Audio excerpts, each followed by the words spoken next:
So it's interesting when you look at states, for example, in a country like the United States, the public sector, where finances and resources are limited. It's interesting to me how one part of a state might invest in these rooms or rooms like it. When the class is in the room, great, the room's being used. People are enjoying it. People are having a good time. It's useful. What happens when it's not being used? You put different furniture in it or take the furniture out, it's just another room.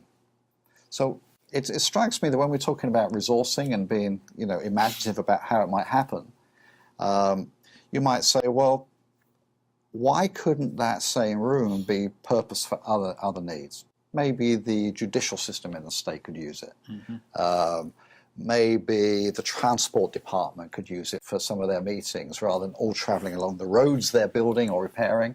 They could actually spend more time at work doing other things than driving up and down those roads and have those meetings. It strikes me that, some of the networks that we're looking at creating, some of the challenges of resourcing could be thought about differently again. Of course. But it normally starts with a single need and occasion that becomes a proof of concept, right? That someone is willing to, start with the investment.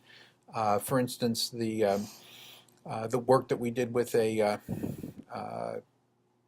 offshore, university, over in Asia for our leadership course. There's a leadership course, right? That's known, well respected, used here in the United States, proven track record. We say we can take this, we can change it just enough so that it will work well, right, in this distance social learning environment. We'll keep the instructor. We're not going to burn any kerosene. You can keep your business class airfare and travel days and all that money. Keep that in the bank, and we'll deliver this over here. Well, once that connection has been made, it's what would you like next? Actually, we can also deliver it over here and here and here and here. And I think that's one of the things that, going back to an early part of our conversation about the barriers or borders that get in the way, like time zones and distance, now we can talk about leadership in the context of different cultures in the moment. Exactly. And the model that we've developed and the way that we've adapted this particular program allows that to happen and allows dialogue between the different places. So now you really have the best people in the world talking to and enabling people around the world to explore their own experiences, in this case in relation to leadership, although as you know, we're also now looking at other areas of learning like that, all for distributed communities to where people can stay where they are. They can meet if they want to.